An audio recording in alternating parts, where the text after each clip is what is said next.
નમસ્તે વિદ્યાર્થી મિત્રો, આજે આપણે ચેપ્ટર નંબર 8 જ્ઞેયમ રૂપમ તદેવ મે એટલે કે તે મારું જ રૂપ જાણવું એવું આ ચેપ્ટર છે. અને એમાં ખેડૂત, વણકર, શિલ્પી, શિક્ષક, વૈદ, વૈજ્ઞાનિક, સાધુ એટલે કે સજ્જન માણસો અને સૈનિકો એ માનવ સમાજનું હિત કરનાર 8 વ્યવસાયોના રૂપને ભગવાન પોતાના સ્વરૂપ બતાવે છે. અને આ 8 વ્યવસાયો માનવ જીવનના અસ્તિત્વ માટે આવશ્યક રોટી, કપડાં, શિક્ષણ, સ્વાસ્થ્ય, સુખના સાધનો, સજ્જનતા અને સુરક્ષાને સાધી આપનાર સામાજિકો છે.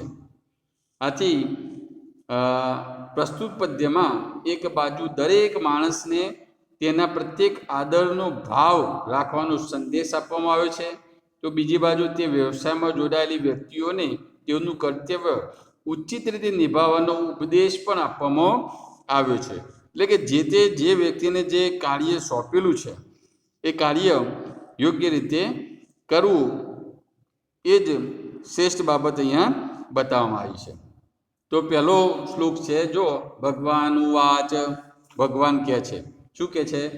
ના અહમ વૈકુંઠ રાજોસ્મી કૈલાસ અધિપતિ ન વા લોકાનામ હિતકારી યત જ્ઞેયમ રૂપમ તદૈવ મે. અહીંયા જો વૈકુંઠ રાજો, ન અહમ અસ્મી, અસ્મી અહમ એટલે હું, વૈકુંઠનો રાજા, ન અસ્મી નથી, વા કે કૈલાસાધિપતિ કૈલાસનો સ્વામી નથી, લોકાનામ હિતકારી યત લોકાનામ જગતનું હિતકારી એટલે કલ્યાણ કરનારું રૂપ છે, યત તે, તદેવ મે રૂપમ જ્ઞેયમ તે મારું જ રૂપ છે, એમ જ્ઞેયમ એટલે એમ જાણવું, તે મારું જ રૂપ છે એમ જાણવું, એવું અહીંયા આપણને સમજાવવામાં આવ્યું છે. બીજો શ્લોક શું કહે છે? જો કે કૃષિકા યે કૃષિ કૃત્વા ધાન્યમ યચ્છન્તિ સ્વેચ્છાયા ઉપકુર્વન્તિ જીવેભ્ય તસ્માદૃપમ તત એવ મે. અહીંયા યે એટલે જે, કૃષિકા એટલે ખેડૂતો, જે ખેડૂતો કૃષિમ કૃષિ કાર્ય, કૃત્વા એટલે કરીને, જે ખેડૂતો કૃષિ કાર્ય કરીને, સ્વેચ્છાયા એટલે કે સ્વેચ્છાપૂર્વક, ધાન્યમ યચ્છન્તિ અન્નને વહેંચે છે. આગળ વાત કરી છે કે જીવેભ્ય ઉપકુર્વંતી પ્રાણીઓ પર ઉપકાર કરે છે, તસ્માત આથી, તત એવ મે રૂપમ તે મારું જ રૂપ છે એમ જાણવું. તો જે ખેડૂતો કૃષિ કાર્ય કરીને સ્વેચ્છાપૂર્વક અન્નને વહેંચે છે અને પ્રાણીઓ પર ઉપકાર કરે છે, આથી તે મારું જ રૂપ છે. ત્રીજો શ્લોક શું કહે છે? જો વસ્ત્રમ વયંતી લોકાનામ શીત તાપમ નિવારકમ તંતુવયા હિતે લગ્ના તસ્માદ રૂપમ તત એવ મે.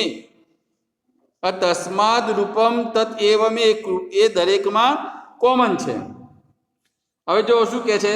લોકાનામ એટલે કે લોકોના, શીત તાપમ નિવારકમ ઠંડી અને તાપને દૂર કરનારા, વસ્ત્રમ વયંતી વસ્ત્રને વણે છે, તંતુવયા તે વણકરો, હિતે લગ્ન હિતમાં લાગેલા હોય છે, તસ્માત આથી, તત એવ મે રૂપમ ત એવ મે રૂપમ તે મારું જ રૂપ છે એમ જાણવું. ચોથામાં પણ જો રચયંતી નિવાસાન એ વસંતી કુટીરે સ્વયં નિર્માતારઃ શ્રમ સ્નાતા તસ્માદૃપમ તત એવ મે. ये જો વચ્ચે જ લખ્યું છે ये એટલે જે સ્વયં કુટુરે વસંતી, જે સ્વયં પોતે કુટીરે એટલે ઝૂંપડીમાં અને વસંતી એટલે રહે છે, જે પોતે ઝૂંપડીમાં રહે છે અને રચંતી નિવાસન અને નિવાસો બનાવે છે, નિવાસ બનાવે છે, નિવાસ એટલે ઘર. પછી શું કહે છે? નિર્માતા શ્રમ સ્નાતા, મહેનતથી પલ્લી જનારા, નિર્માતા એટલે કડિયાઓ. તસ્માત તેથી, તત્એવ મે રૂપમ તે મારું જ રૂપ છે એમ જાણવું. પાંચમો શ્લોક. સંસ્કૃત સેચને સંસ્કાર સેચને તથા વિદ્યાદાને સદા રખતા શિક્ષયંતી સમાજમ યે તસ્માદ રૂપમ તદેવ મે. સંસ્કાર સેચને એટલે કે સંસ્કારોના સિંચનમાં તથા વિદ્યાદાને સદા રખતા વિદ્યા પ્રદાન કરવામાં હંમેશા લાગેલા રહીને શિક્ષયંતી સમાજ એ જે સમાજને શિક્ષણ આપે છે. તસ્માત આથી તએવ મે રૂપમ તે મારું જ રૂપ છે એમ જાણવું. છઠ્ઠો શ્લોક. વ્યાધિનાશે સદા દક્ષા વિસજ સ્વાસ્થ્ય રક્ષકા મોદયંતી જનાન નિત્યમ તસ્માદ રૂપમ તતેવ મે. અહીંયા જો શું કે છે હવે કે વિસજ એટલે કે વૈદ્યો, વૈદ્યની વાત છે. વૈદ્યો હંમેશા સદા હંમેશા વ્યાધિનાશે એટલે કે રોગોનો નાશ કરવામાં, દક્ષા એટલે કુશળ, સ્વાસ્થ્ય રક્ષકા એટલે શ્વાસનું રક્ષણ કરનારા છે. વૈદ્યો હંમેશા રોગોનો નાશ કરવામાં કુશળ શ્વાસનું રક્ષણ કરનારા છે.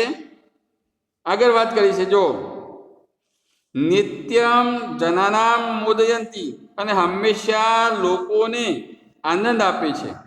તસ્માદ રૂપમ તતએવ મે આથી તે મારું જ રૂપ છે. અહીંયા 6 શ્લોકો પૂરા થયા. આગળ આપણે જોઈએ 7મા નંબરનો શ્લોક.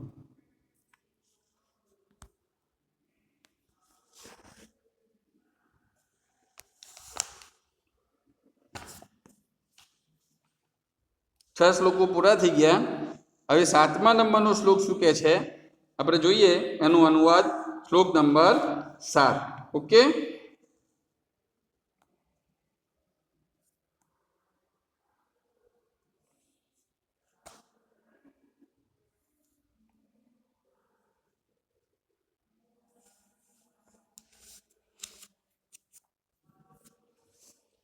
અવિષ્કારમ નવમ કૃત્વા દુઃખમ પરિહંતિ પેયો વૈજ્ઞાનિકા સંતિ તસ્માદ રૂપમ તત એવ મે.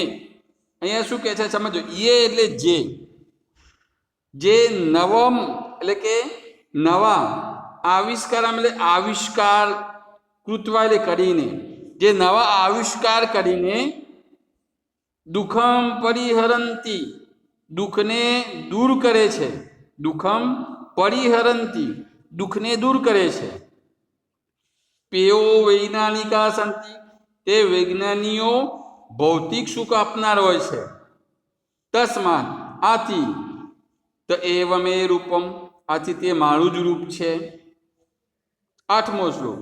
શ્રેષ્કરા જનાનામ યે સત્પંથમ દર્શયંતિશ્ચ સાધવ સાધયંતી તસ્માત રૂપમ તતએવ મે. અહીંયા શું કહે છે જો શ્રેષ્કરા જનાનામ યે જે આત્મકલ્યાણ કરનારા લોકોને સત્પંથમ દર્શયંતી સાચો માર્ગ દેખાડે છે. સાધવ સાધયંતિશ્ચ તે સજ્જનો સિદ્ધ કરી આપે છે. આથી તે મારું જ રૂપ છે. 9મો શ્લોક. એષામ દેશહિતાય પ્રાણા જ્ઞાનમ તથા બલમ સૈનિકા રાષ્ટ્રરક્ષૈ તસ્માદ રૂપમ તતએવ મે. એષામ જેમના જ્ઞાનમ તથા બલમ, જ્ઞાન તથા બળ, અને પ્રાણઃ, પ્રાણો, દેશ હિતાયવ, રાષ્ટ્રના કલ્યાણ માટે જ, સૈનિક, તે સૈનિકો, રાષ્ટ્ર રક્ષઈ, રાષ્ટ્રની સુરક્ષા માટે છે, તસ્માત, આથી, તે રૂપમ એવમે, તે મારું જ રૂપ છે. 10મો શ્લોક. હવે બધા જ વર્ણની વાત કરી. કૃષક, તંતુયાશ્ચ, શિલ્પી, પ્રશિક્ષક તથા વૈદ્યો, વૈજ્ઞાનિક, સાધુ, સૈનિક ઇતિ વિસ્તૃતા, એટલે કે ખેડૂત, વણકર, શિલ્પી, શિક્ષક, વૈદ્ય, વૈજ્ઞાનિક, સાધુ, સૈનિક, એમ વિસ્તૃતા, જાણીતા જ છે. વિસ્તૃતા એટલે જાણીતા જ છે. અહમ, 11મો શ્લોક જો. અહમ ઇવ વિના ભેદમ હિતમ અષ્ટૌ પ્રકુર્વર્તે, પ્રકુર્વર્તે નિત્યમ હિતકરા યતે તસ્માદ રૂપમ તતેવ મે. અહમ ઇવ, મારી માફક, ભેદમ વિના, ભેદભાવ રાખ્યા સિવાય, હિતમ અષ્ટૌ પ્રકુર્વર્તે, આ 8 કલ્યાણ કરે છે, નિત્યમ હિતકાર હિયતે, અને સદા ઉપકાર કરનારા છે. ખરેખર તસ્માત રૂપમ તતેવ, આથી તે મારું જ રૂપ છે.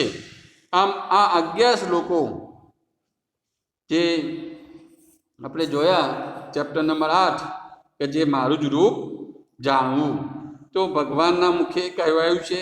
અને બધા જ વર્ણના લોકો આપણા સમાજમાં અનેક રીતે ઉપયોગી બને છે. જે તે વ્યવસાયના લોકો જે તે પોતાનો વ્યવસાય નિભાવીને અને આપણી તમામ જરૂરિયાતો પૂરી પાડે છે. એટલે એમનો પણ આપણે આભાર માનીએ અને ભગવાનનો આભાર માનીએ. અહીંયા ચેપ્ટર પૂરું થયું. ન સમજણ પડે તો મને જાણ કરજો, મેસેજ કરજો, બરાબર. અને વાંચતા રહેજો, મહેનત કરતા રહેજો. ન સમજ પડે તો જાણ કરજો મને. આભાર.